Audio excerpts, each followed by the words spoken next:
Nicely cryptic. Keeps them on their toes. Hello and welcome to the Hackaday podcast. I'm Elliot Williams. And I'm Dan Maloney. This is episode 304, Glitching the RP2350, Sim, and a Scrunchie clock. This week in Hackaday News, super quick reminder, Hackaday Europe 2025 tickets are on sale now. This is going on March 15th and 16th with the pre-party the 14th night in Berlin, Germany. One thing that we're super happy about is we got the ticket price down this year. So it's not as expensive as last time, but the early bird tickets are gone. It did not take 2 hours for a quarter of the tickets to be gone, but the rest of them are available for the actually quite affordable price of $145. And everything is catered and you're going to have a good time. It's going to be hot soldering irons, cold beverages, good people. Looking forward to it. Sounds like fun. And in other Hackaday news, the Hack Chat rides again. Yeah, we came back yesterday strong with Eben Upton as our guest. Yeah, he just started pelting out answers to questions that people hadn't asked yet, but everybody's like, oh, hey, I was going to ask that. And he really seemed to groove on getting together with the core group of people who really get what Raspberry Pi is all about and just wanted to info dump on them and let them pick his brain. And it was a good time. Really, really interesting questions and a lot of information. I mean, you had to be careful about, he does run a pretty big company, so he has to be careful about the kind of things that he says, but he wasn't, he wasn't being sketchy or anything like that. He'd come out straight and say, look, I can't talk about that, but and so we got a lot of good, solid technical information. We were trying to do this a long time ago, but there was that whole, going public thing, which maybe distracted him a little bit from our little hack chat. But yeah, he came back and said, hey, when can we do this? And I was like, favorite story, what was it? It was the 5-volt capabilities on the RP2040, and because they use a relatively older silicon process, some of the dies are big, and so even though it wasn't officially 5-volt capable, most of the I/O pins probably work fine at 5 volts, and he's like, yeah, totally 5-volt compatible. And his engineering team, of course, flips out because if you say it's 5-volt safe, it means you've tested it up to 5.5 volts, right? And, been running it at 5 volts and it worked just fine. And worked for me.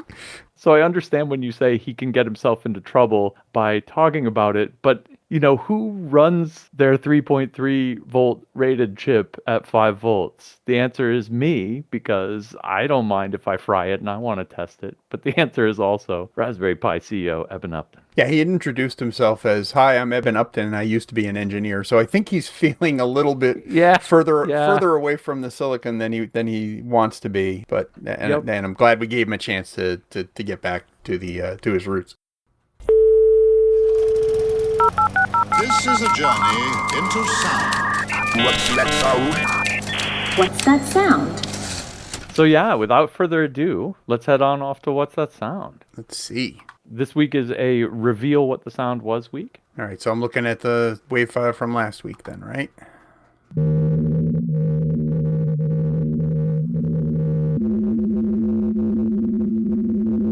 Well, that's data of some sort. What mode is that? It sounds like an amateur mode, but it's not. There's not enough noise in the background for it to be amateur.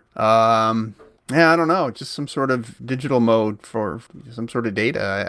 I'm drawing a blank. Are we sure we're on the same one? Am I listening to the wrong sound? The one from the 10th?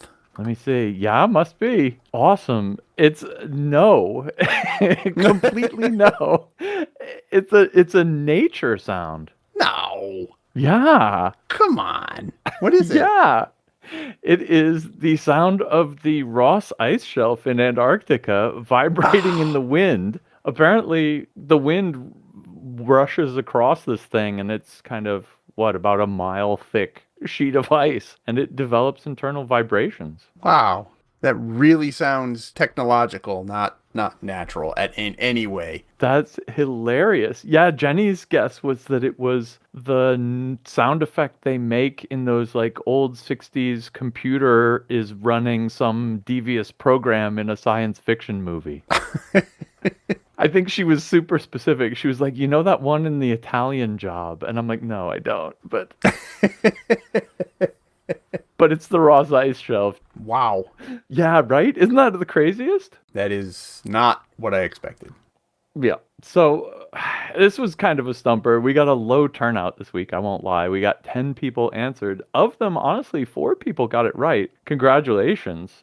Iceberg, tectonic plate, scraping. I'm going to take that one. Ross Ice Shelf, I'll definitely take that one. My first thought was radar. My second was bees, but I know too many geologists.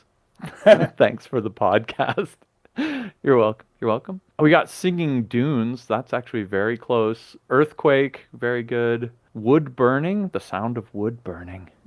And 2 times deep sea hydrothermal vent. In this case, Ross Ice Shelf. So 4 people. So here comes a 4-sided die, breaking out the old D&D set.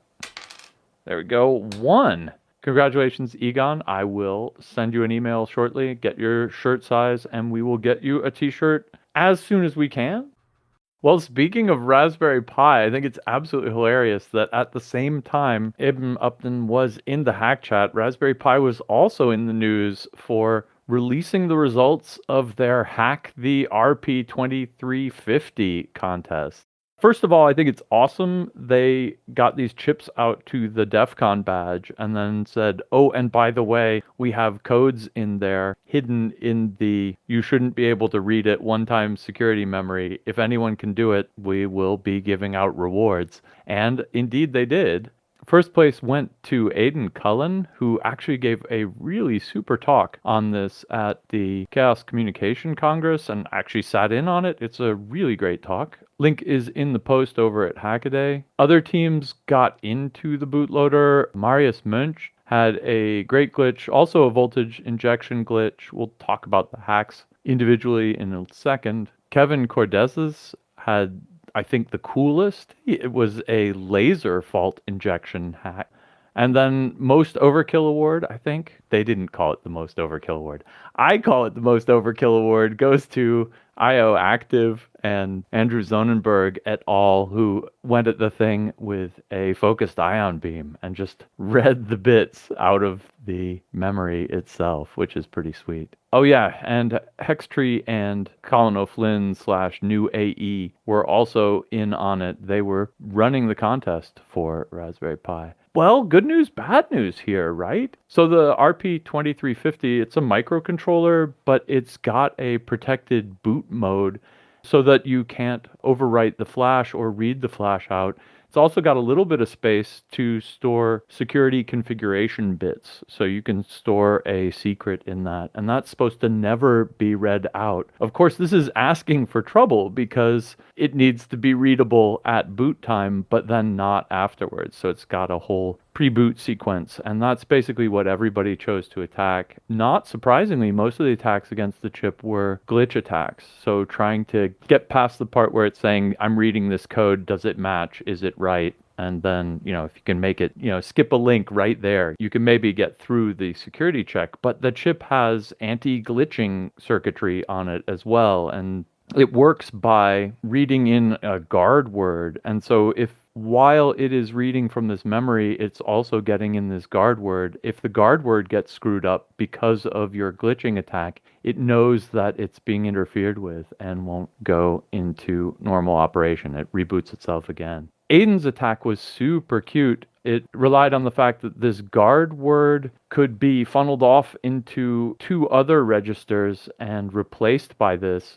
And it had the unfortunate side effect of disabling the ARM core, but enabling the RISC-V core on these chips. One of the crazy cool things about the RP2350 is that it has, at runtime, your choice of ARM processor or RISC-V processor, because they just had the die space and thought it would be fun to put the RISC-V cores in there, and then they're kind of muxed out. I thought that was really sweet. of the Raspberry Pi folks to like just be like, oh yeah, well we could throw this core in there too for fun. And then of course it bit them in the butt because the critical flags disable the ARM core or the RISC-V core, and they have priority for the ARM core. And what happened here is that Aiden found that the RISC-V core was left running in protected mode, and he could actually access it using GDB and just read the protected memory straight out. This is the big hack out of all of these because it attacks the secure processor itself, and that is in silicon, and there's no good way to mitigate this one. I think they're going to have to fix up the guard word and or something else in a next silicon spin. So it's going to be next revision of the chip before this one gets fixed. The two other glitching attacks are mitigatable by checking what a reset condition flag is basically at boot time. And so those ones I think are fixable. Still, Kevin Cordes's one was really cool because it was a laser injection hack. He decided to get around the power supply anti-glitch protections by milling down a piece of the chip and hitting exactly the right part with a laser to trigger an extra bit in there. And he has a really cool 3D printed laser precision orientation stage that he uses. That one's really super. You should just go check that one out because it's cool. Yeah, congratulations to everybody who managed to break the chip. Sorry to the Raspberry Pi folks. I mean, they knew when they were getting into it that people would find the bugs. Well, I mean, that was the whole point, right? That's what they're paying them for, and now they know what they got to work on. So yeah, and how cool is it that, you know, that a company is going to put basically an Easter egg in their chip and say, go get it. That's built by hackers for hackers. Going to talk a little bit about fault injection attacks later too. Much simpler than any of these, than focused ion beams and laser injection. Much simpler, but still, the whole idea of fault injection just sort of fascinates me. The other thing that's so awesome about this, Raspberry doesn't mention this in their post, but Aiden does in his presentation. The secret they hid in there was coffee, coffee, coffee in hex. So it was C0FFEE, which I think is also lovely. Dead beef, dead beef, dead beef. Coffee, coffee, coffee is even better. Okay, first up for me is a step in the opposite direction entirely, a direct conversion receiver anyone can build. This is as macro scale electronics as you can get compared to the nanoscale stuff we were just talking about. This is an attempt to build a direct conversion receiver. This is kind of came out of a effort by the Solder Smoke podcast to get STEM groups and, you know, young people, get them interested in amateur radio by building an amateur radio, at least the receiver end of one. To do so, they put out a schematic and said, here you go. This particular example of it is really interesting to me because it's each little module of the receiver is an independent PC board, and they're tacked literally down to a piece of plywood. So the good old breadboard days. But each bit of the radio is right there out in front of you in the open. Every part of the circuit is built on the top of the PC board. All the connections are on top of the PC board. They're built Manhattan style, which means you take little squares of PCB, take them out and glue them onto a piece of solid PCB. So you have a nice backplane. So that's your ground, and then the pads are isolated from ground. You can make your common connections there and connect with the power and, put things together that way. So Manhattan style, because it kind of looks like city blocks. Nice that everything's all out in the open like that, and the layout of the radio sort of echoes the block diagram of a direct conversion receiver. You start at the antenna, a bandpass filter. The oscillator sort of sits over here where you'd put it in the schematic or in the block diagram. The mixer is obviously in the middle of everything, and then a very complicated looking, anyways, audio amplifier. I'm not sure exactly what they use for an audio amplifier, but the audio amp seems to have the most circuitry of any of those modules, which I just thought was a little weird. It's a great layout. The thing that really caught my eye about this, though, was the fact that it lacks the gigantic multi-gang air dielectric variable capacitor you usually see in these kind of builds. which are basically unobtainium, at least new. I don't think anybody's making new giant capacitors anymore, but they're kind of the hurdle that a lot of sort of retro radio builds sort of fall apart on. I'll see a video or a project somewhere, and that's the first thing you see is this giant 365 picofarad tuning cap that looks like it came out of a cathedral radio from 1927 or something like that. This person, whoever did the project, had one sitting around in the junk bin.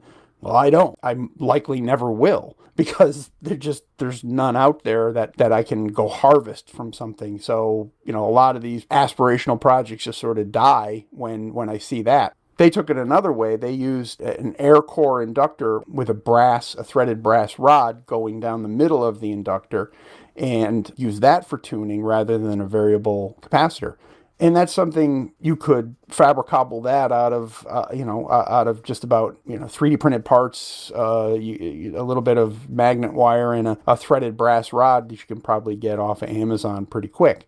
So I thought that was kind of a neat enabling technology sort of thing to get past hard to get components. Check it out. It's pretty cool. It reminds me a lot of Charlie Morris's builds. We've seen Charlie before. We actually did a hack chat with him a couple of years ago, and he does a lot of amateur radios. His modules, he does the same thing where he puts each bit on a little strip of perf board or a little strip of PCB, and then wires them all together, puts them on a board, or puts them in an enclosure depending on what he wants to do. And again, it's nice because it sort of reiterates the block diagram for you and makes it a lot easier to conceive of what each stage of the radio does. I'll put a link to one of his projects in the show notes if I can find one. Really cool stuff, and I really like the you see all that copper, and it catches my eye. Now, I love your comment that it looks exactly like the circuit diagram, because it does. And like you could totally just see the circuit diagram laid out on the board here. And I think that's super cool as a learning device.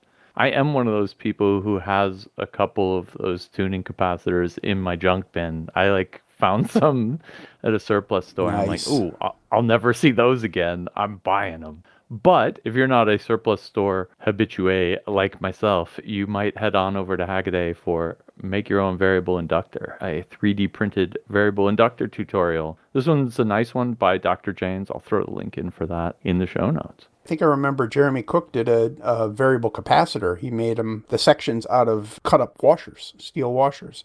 I'll try to find that one. I think I wrote that up when I first started working for Hackaday, so that's going to be in the way back, but I'll throw that one in the show notes too. Oh, now you're reminding me of someone who made some out of PCB material. Ooh, nice. Used the copper clad out of PCB to make the vanes of those variable capacitors. Now I'm going to have to find that one. That's funny. That's a tech that we just don't need anymore. Yeah, but when you do... Oh, yeah, 2018. Not that old. Oh, here's a super sketchy one that is not the one I'm thinking of, but it's absolutely hilarious looking. Two PCBs that slide over each other on a piece of threaded rod. I remember that one, yeah. It's so horrible looking. But, what is a capacitor if not just two pieces of metal brought That's in what it is. Variable proximity to each other? So, congrats. Easy peasy. Well, let's go back to things that are too small again. I'm going to take on a fluid simulation pendant teaches lessons in miniaturization from Mitsella. This one teaches lessons in all sorts of things. I actually went down a fluid simulation, fluid dynamics rabbit hole that he sent me down because he linked to the 10-minute physics channel. And Matthias Miller does a lot of really cool computer graphics simulations. And if you want to know the math and how to implement yourself, you should head on over there. In this case, Mitsella is using the flip water simulation method, which is a combination of a grid-based and a particle-based simulation. So you kind of block off the space you want into a bunch of grids, and then you imagine that there are little kind of water globules inside each of the grid spaces. And the trick with water, of course, is that it's non-compressible. And so main part of this water simulation is making sure that each of the grids doesn't get more water in it or less water in it, but maintains the same volume. And that gives you the kind of non-compressibility of water effect. So Mitsela talks a lot about the math in this simulation, but then of course there's the device, and the device itself is a pendant that's a little bit bigger than the coin cell battery that it uses to run the thing. But I didn't even say what it does yet. What it does is it simulates a liquid in the LEDs, and it's got an accelerometer so you can tilt it and wiggle it around, and it looks absolutely convincing. The origin story behind this is absolutely hilarious. Mitsela wanted to make this device, and he was like, what would be funnier still is if I made a fake simulation where I actually just put liquid mercury behind the back of the LEDs and had it contact the LEDs so that the LEDs would glow when contacted by the liquid mercury. And he called that his simulation. And then he's like, yeah, but if I have to make that, I'm going to want to simulate it first. So this that we are presented is the simulation, because it's a simulated simulation. Yeah, right? Along the way, he also comes up with a clever Charlie plexing design. The downside of the kind of traditional Charlie plexing layout is that you have to have a via per LED, given the size restrictions he's got for his layout and the density he wants to pack them in. So he has figured out a completely different topology that ends up with half as many vias, which is pretty cool. And actually, in a second spin of this board, he redesigned it a little bit because he found that he was getting solder bridges. And so he redid the design yet one more time to be not only via saving, but minimize the chance of getting solder bridges, which I thought was cool. Probably the funniest part of this is that he used his own smooth, curvy PCB trace library, but only on the inside 2 layers of the 4-layer board. So you can't tell, but it's there in the Gerbers, and it looks really fun. What else? Rechargeable battery, magnetic charging port, whole bunch of crazy machining to get this thing into the little, 1-inch diameter pendants that they're in. Just a fantastic build from the physical side of things, from the electrical side of things. It's a crazy feat of miniaturization. The code running on it is interesting in its own right, but what isn't cool here? And so he's got a really great video, which you should watch, but you absolutely should head on over to his website too, because it has a lot more of the technical information there. The video and the website are not substitutes for each other here. They're complements. If you like one, you need to go check out the other, and vice versa. Yeah, and there's no way still pictures do justice to the simulation. Obviously, it's got to be moving, and you couldn't even do a GIF or anything like that. The frame rate's just too small because the frame rate on this thing is so high, and the whole animation is so smooth that you really got to see it. He does mention at one point the possibility of using like gesture-based controls for settings, and mentioned that you could change the viscosity of the virtual fluid. Ooh. And it would then have, different properties, which would look really cool. Like if you did the viscosity of oil or something like that and just, slowed down the animation and made it flow a lot more, that would be really cool. Or, maybe the viscosity of liquid mercury, which, I'm glad he didn't actually put into a pendant and dangle around somebody's neck, because that could have gotten a little messy. I mean, I spotted this first thing in the morning when it dropped, and I said, okay, well, I know what I'm writing up today. And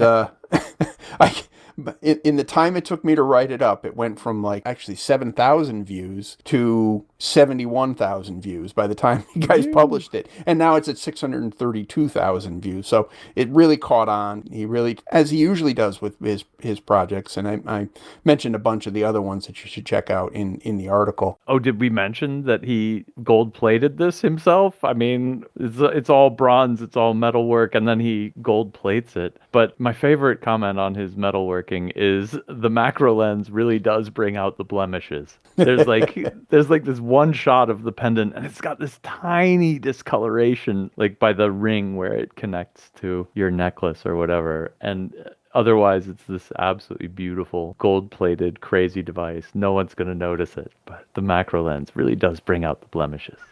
Okay, next up for me, getting back to fault injection. This is using the ESP8266 for low-cost fault injection. This one comes from Aditya Patil. I know that I really love the concept of fault injection, and I don't know why. I mean, it's just something about it. It just kind of tweaks me. And I was thinking about it, and I realized it's two things. It's like the nanoscale version of pinball, right? You got a pinball machine, and you can manipulate it by slightly moving it, but if you go too far, you tilt the machine, and you got a problem. And that's kind of what you're doing here. You're trying to apply a quote-unquote force at just the right time to get a processor to go into a mode other than its standard, whatever it's programmed to do, whatever its firmware is telling it to do. Hopefully dumping it out, into a state where it's accessible through a console or something like that. And that's the basic idea of fault injection. The particulars of how that fault is injected are, like we said before with that earlier article, could be anything from, EMP glitches, power glitches, applying to a spike to a power line or to another pin on the processor. Could be laser, like we were mentioning before, to actually get access to the die and start blasting photons at a particular place on the chip. This actually is none of those. This is, like I said before, this is the simpler case of fault injection. This is what you need to do to sort of coordinate fault injection. You can't just willy-nilly blast away with power glitches or lasers or ion beams or any of that stuff and hope to get any results without sort of a coordinated attack. You have to know, what point of the boot cycle you're in. You have to kind of coordinate with that so that you can get the processor to glitch into a state that you want it to get into. Scrambling its brains, that's hitting the tilt switch, and you don't want that. So this build is about using an ESP8266 to coordinate those actions and get that feedback that you need to do the actual glitching. The glitching itself is left up to the imagination of the user, and it could be lasers or EMPs or high voltage. Really, since it's an ESP8266, the only option you really have is to apply 3 volts to a pin. And that might actually be enough. That might be, depending on what your target device is, that might actually be fine. But as Tom mentions in the write-up here, you say you probably want to send that through a MOSFET or something like that, so you kind of get some isolation and not have to worry too much about one system affecting the other. As a practical fault injection at this time, it's probably not complete, but everybody's got to start someplace. I really liked the fact that all the code for that is out there, and the hardware design is out there too, so you can get into the glitching business and maybe break into a system. I love your pinball analogy, and it's coupled with the low-level functioning of the computer or the microcontroller or the CPU, right? Like it's not just pinball, but it's pinball with the states of this machine that's trying to say, is this value true or not? And then you hop it out of its slot right when it's doing that comparison, or depending on what the protections are like, et cetera, et cetera. It's really fun. There's a lot of trial and error in these things, and a couple people in the comments bring up the point that they're not sure that this thing puts out short enough pulses to be usable against like super modern chips. And if you're going down this route, it might be a good idea, especially if you're just getting started, to use a system that's been tested. And that'd be a super cool tutorial. Have we seen one? I will go find it. The other thing that that glitching sort of reminds me of, and I guess why it tickles my brain in just the right way, is it back in my previous life in the lab, we used a tool called site-directed mutagenesis to actually create mutants. And this is kind of like that. The firmware of a cell is its DNA, basically, and you're going in and making changes in random places. Well, not really random places, but random changes at a specific place. 99% of the time, that's just going to kill the cell, because as someone once described it to me, site-directed mutagenesis is like trying to shoot a stopwatch with a shotgun and expecting it to work better afterwards. It's possible, but it's not likely. And the same thing with cells. And I think this is kind of, this is that same kind of thing for my brain, is that, you're going in there and you're making a random sort of high powered event and expecting it to not kill your chip, which happens a lot from what I understand with fault injection. You can do a number on a chip with a piezoelectric, EMP generation or something like that. When it works, it works. And that's kind of the same thing with site-directed mutagenesis and some of those other molecular biology tools I used to play with. So I think that's why this gets to me. My next hack is a video from Thomas and Ladderer comparing ways to add threads to your 3D prints. And I like this one because this is something that I do all the time. And of course, I have my favorite ways. Everyone has theirs. The basic problem here is if you have two 3D printed parts and you need to attach them together with a screw, what do you drive the screw into? And Thomas rates these by their convenience to make, how strong they are, and then how durable they are. Those, I think, are basically the three criteria that you need to think about, because the simplest thing you could possibly do is just leave a hole in there and drive your screw into it, hoping to kind of form the screw threads yourself as you go on in. And I actually do this a lot. Thomas's point about this is, although it's convenient to just leave holes, it's hard to get the holes exactly the right size. And especially if you're using small screws like M3s or something, where, the hole really needs to be 2.5 millimeters plus or minus a tenth or so in any different direction. If your hole inner diameters aren't that accurate, this can be kind of touch and go as a fastener method. And I totally agree with that. The next possible step, though, is then to tap the hole yourself with like a tap and die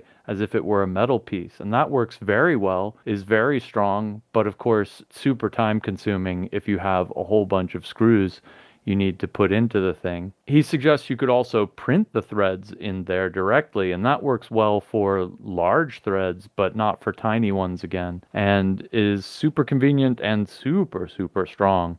You would be surprised how strong 3D printed threads in plastic are. He comes out with kind of a hybrid of these two as his favorite procedure, and that is he leaves a hole, but he puts kind of bumps along the inside of the hole. He calls them self-forming threads. He's kind of got, little cylindrical bumps on the inside, so that there's a little bit of extra space for the thread to cut its own counter thread to, but it also isn't so tight that it deforms the plastic around the hole. So getting the size exactly right just isn't so critical. And he says he gets good strength out of this. This is a method I've never tested, so I kind of want to test it out. He also suggests if you, in your 3D CAD, make a positive for this form and then just negative it out of your model where you want the holes. That's a lot easier. He ends with all of the kind of metal solutions, and these are best for durability. If you're going to be screwing the thing in and unscrewing it all the time, of course, heat sets are the standard solution. The one he points out that I hadn't thought of in this application is using those, what are they? They're the press nuts. Like you could put them in and you hammer them in. What are they called? T-nuts? No. Those are strongest because they use the whole width of the print itself to back them up. He also looks at the slots where you can drop a nut in there. Suggests using square nuts, which I've never seen, instead of the hex ones because they turn a little bit. I've had tremendous luck just embedding a hex nut in the bottom side of the print. So like you leave a hexagonal cutout and then a hole going through.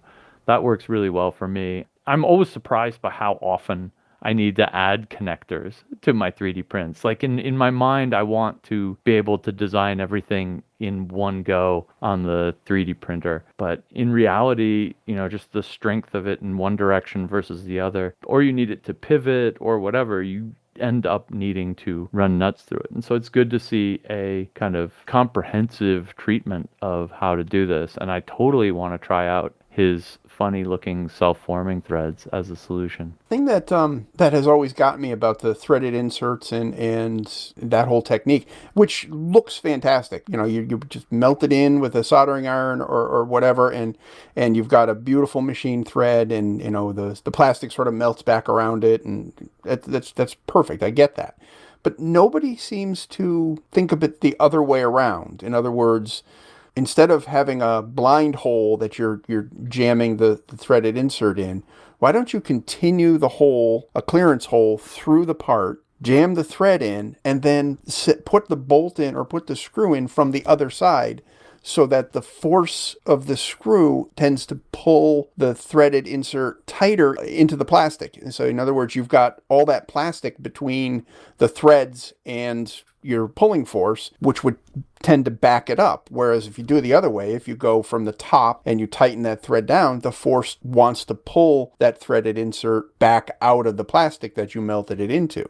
Maybe thinking about it in the reverse, you'll end up with stronger assemblies in 3D printing, like I can in wood. Just a thought. Yeah, no, that's an absolutely great idea. Put your inserts on the other side so that it has to pull through the thing. I mean, that's what I'm saying about the hex nuts too. Instead of putting a slot in the thing so that you have to slide the hex nut in there, which is always fiddly, getting it lined up with the hole and everything. That's such an annoying procedure. Instead, you just leave a hex nut shaped cutout on the back side of the thing, slip your hex nut in, and boom, you've got metal threads to get purchase on. And, it was cheap and easy to assemble. Just like those T-prong nuts or whatever you're calling them. Exactly. Okay, wrapping up for me, springs and things make for a unique timepiece. We love clocks at Hackaday. New clocks, different clocks, unique clocks, Nixie clocks, whatever, all of them, we give them some love. But this one is particularly interesting, I think partly because I can instantly see the backstory here. This is one of the ones where it's going to be really tough to describe this because it's a totally visual thing. I mean, I had a really hard time writing this up and trying to describe what exactly was going on. Edkarat Singh Kalsi was playing with his daughter's hair bands and a little plastic coil spring, basically, that would, you'd wrap up a ponytail with or something like that. He probably, put it over the tips of his fingers and spread it out and said, well, that looks like a 0. And I can make a 1 if I put my fingers this way, and I do, and a 3 and a 4. He was off to the races from there, I think. He came up with an individual module that can display 0 through 9, approximations of those numbers in some cases, close enough, you can recognize them. But basically what he does is he's got 5 pairs of arms that each are stacked on top of each other, 5 levels. And the arms hold the coiled hairspringy thingy and stretch it out and move it over to the left, move it over to the right. Change the spacing between them, change the position of the coils, and therefore make each of the characters. So 0 spreads them out all really far. 8 kind of move the middle ones in a little bit so it looks more like an 8. 1, we'll put them all in a line, nice right down the middle. And the fact that they're springs means the slack gets taken up. The thing that's really complex about this is it's all mechanical. You could have used servos to just position each one of those arms. It would have had a whole bunch of servos, and it would be perfectly understandable because it would probably be the easiest way to solve the problem. Rather, he used cams, and the cams change the spacing and the position of the arms. Each pair of arms has its own cam, and those are turned by a stepper motor. Cycle through the digits 0 through 9, and then through a gear train connecting one module to another, does the carryover. So when you get to 0, 9, the next number is 1, 0 and 1, 1 and all that. It's fascinatingly complex. And when I first wrote this up, I was like, how do you come up with the shape of that cam? Obviously, all this is 3D printed. And obviously, there were a lot of iterations to get to this point. How do you come up with that cam? There is no tool for doing that. But then I was really like, well, wait a second. Maybe you could just set up the arms and then, get the numeral into the shape that you want and then see what the spacing of the, between the arms is. And that tells you what the spacing at that lobe of the cam needs to be. And then you go to the next number, next number, next number, and then you would just continue that down the stack, and you would have the shapes of the cams, which you could then render in 3D and print up. I'm not saying this was easy. But I'm saying I see what the path was now. When I first wrote this up, I didn't see how he could have done that. The clock is called Bezikron, and I assume that's a play on Bezier curves. It looks fantastic. Like I said, some of the numerals are a little, you got to maybe squint a little bit to get them, but super creative clock.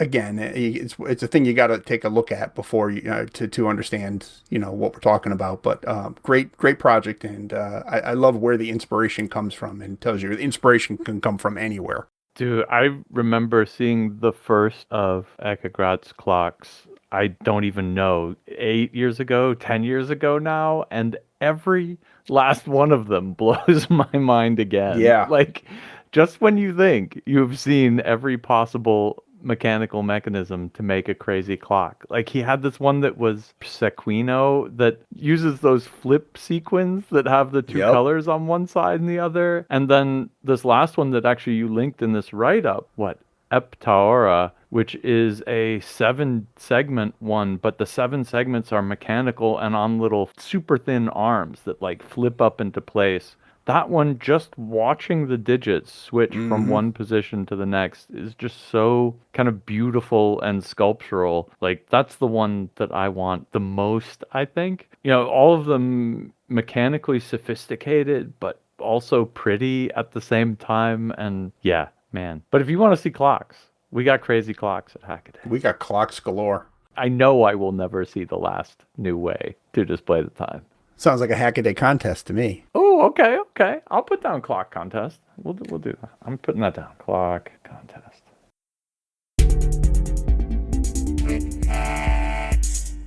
My first hack this week comes from the University EPF Lausanne. Avian-inspired drones, how studying birds of prey brings more efficient drones closer.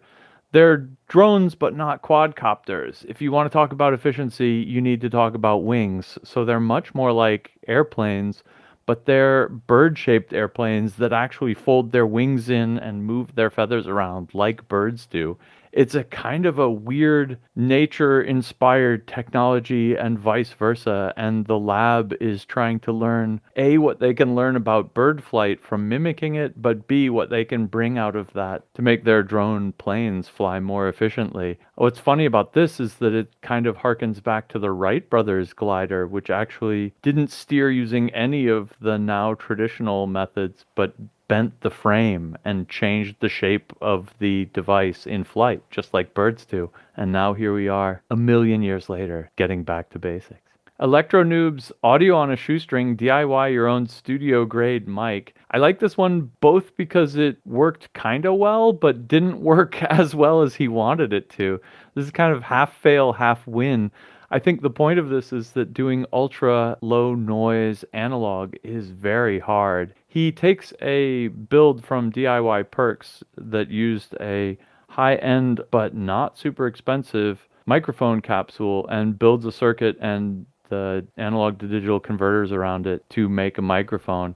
Again, the devil's in the details here. Amp selection has to be quiet and good, and you have to watch out for electrical isolation. I think we'll see improvements on this project soon, but the first attempt was not so bad at all either. And last up, Cody Lammer, second CNC machine is twice as nice. Every time you make your first project, as you go along, you're learning the mistakes that you will make better in your second one. And this is his second machine. Instead of being long and thin, this one is wide. So he's got a lot more working space there to fixture things. But the coolest part about this CNC machine is that he decided that all of the electronics were small enough that instead of having a big standalone box and then a machine with motors on it, he could actually move the electronics up to where the motors are. And so all the motors in this machine are on the gantry that moves back and forth, which means the cable runs are easy. It means all of that electrical noise from long stepper motor cables goes away. It makes everything simpler. And I just love to see that kind of out-of-the-box thinking. Sweet, sweet design. Righty then, my first quick pick is forget the coax, wire up your antennas with Cat6 cable. Heresy, coax is the only thing you can use to wire up an antenna, isn't it? No, of course not. There's ladder line. That's kind of hard to come by these days, but coax is generally the way we hams wire up our antennas. However, Steve, VE6WZ, he's got a giant beverage antenna farm. That's a name, that's capital B. Beverage style antenna farm. And beverage antennas, you have to point them in the direction that the signal is coming from, and you can't easily move them. So if you've got a bunch of stations you want to receive, you end up usually with a whole bunch of wires. Well, he's got 18 in his yard, and rather than deploy I think he said 4,000 feet of coax cable to wire them up, he decided to use Cat6 cable, which is a perfect match if you know what you're doing. And ironically enough, that's matching, impedance matching. He built a transimpedance amplifier with a balun in it to match the characteristic approximately 100 ohms with the 50 ohms that the radio is expecting, and it seems to work just fine. Receive only for him, probably receive only for most everybody, because 24 gauge wire that's inside of Cat6 UTP is probably not going to stand up to too much power on the transmit side. But for receive only, or possibly for QRP work, this could be just the thing you need to wire up your antenna. Plus, you've got extra conductors in there for power or switching or whatever. Next up, procedurally generated terrain in OpenSCAD. This one gives us Minecraft vibes a little bit. We've talked plenty about OpenSCAD before, and all the cool things it can do in a sort of interface that's not expected. You actually got to write code to get OpenSCAD to do what you want it to do. Aardvark Man came up with some code to basically create what looks like topographic maps at random. So the code has quite a few random sections where it's pulling up pseudo-random numbers and doing a little bit of math to come up with terrain maps that look very much like they could just have shown up in a game of Minecraft. And last up, Blinkenlights' first retro computer design. It's one of those things where sometimes it makes sense to build the fun part of the project first so you have an excuse to do the rest of it. In this case, Boz built a Blinkenlights panel for a retro computer build that he wants to do, but he didn't do the retro computer. Instead, he put it on his network attached storage and uses bytes that are being pulled out of memory to light up the different lights on this panel, which is pretty cool. The panels themselves are made out of PCB, and the LEDs are sort of the reverse firing type, so they shine through the board, and it looks pretty good. We really hope at some point he gets the inspiration when he's looking at his blinking lights to do the retro computer build and tells us all about it.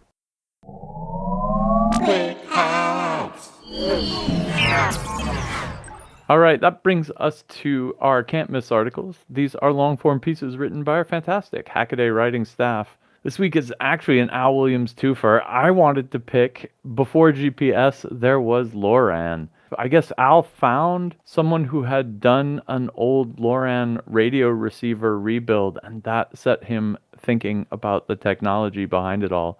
LoRaN is an old navigation method before we had GPS. Basically, you have a bunch of radio stations along a coastline. They send out radio signals precisely in time with each other, and then you use the difference of the arrival times to figure out where you are in relationship to them.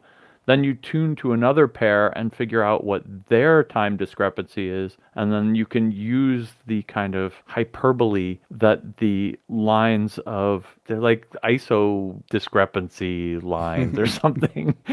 Whatever the time difference is between these two signals, it traces out kind of a hyperbola between the two stations. And if you do this with two pairs of stations, you can see where these lines cross and have a pretty good idea of where you are on the Earth, down to kind of 100 feet, which is pretty good for 1940s technology, which this is. And so back in the day, apparently, there were along coastlines all of these transmission towers, and you would get a map that had, if there is a 40 millisecond delay between these two, you're on this line. And if there's a 20 millisecond delay between these two signals, you're on this line. And you can figure out from these charts roughly where you are. That's pretty cool. The receivers for this are pretty neat. I was watching the old-timey retro tactacular style documentary, and they mentioned that the time difference between the two signals, is measured in the millionths of a second, as if that were an impossibly small amount of time. And I'm thinking about, what microcontrollers I have on my desk that, easily the timers are good for, 100 megahertz, not 1 megahertz. So yeah, whatever, millionths of a second. But back in 1940, it was tricky, and the machine that did it looks, for all intents and purposes, like an oscilloscope, basically. And so you would plot the traces from these two different stations on this like oscilloscope thing, and then turn the knobs until the traces lined up over each other and read off the time discrepancy off the bottom. Yeah, so then you'd know what your time discrepancy is on one frequency, and then you'd switch up to another. You figure that out, and you'd figure out where you were. It's just a really cool system. And I guess, the kind of history of where am I at sea has driven a lot of human progress, from, advances in clocks to navigation aids to everything. And it's kind of culminated in GPS at this point in time, which is, just an insane system where the satellites have to keep such precise time that they have to worry about the effects of general relativity on them. And it uses this crazy code division multiplexing and stuff. I mean, just the technology has progressed and progressed and progressed. But I'm surprised, A, how kind of simple the LORAN idea is, but then B, when you think of the actual 1940s implementation details, how you would make radios to do this when all you have is vacuum tubes. It's actually pretty impressive that they got the system working. Yeah, if you ever want to know why ships sank a lot, I mean, they still sink now, obviously, but take a look at the chart, the LORAN chart at the top of this article. I think that's the east coast of the United States. Maybe I think I might see Newfoundland, and I think I see Cape Cod. But the mess of those hyperbola that are all over this map just had to be incredibly confusing. I mean, you know, one line next to another, you put you off, a long way if you just make the tiniest little bit of a mistake. But still, it's a system that you can understand. You can wrap your head around. GPS, I mean, you can wrap your head around that. Conceptually, it makes perfect sense. Intersecting circles, of radio reception and all that to fix your position. But if you don't have access to space, like we didn't for most of human history, this is a really, really cool way to get the job done. Well, my pick for Can't Miss article is also an Al Williams article. No ham license, listen anyway in your browser. Maybe a little ironic that I'm picking this because Al mentioned this topic in our meeting the other day, and I was like, I don't want to do that.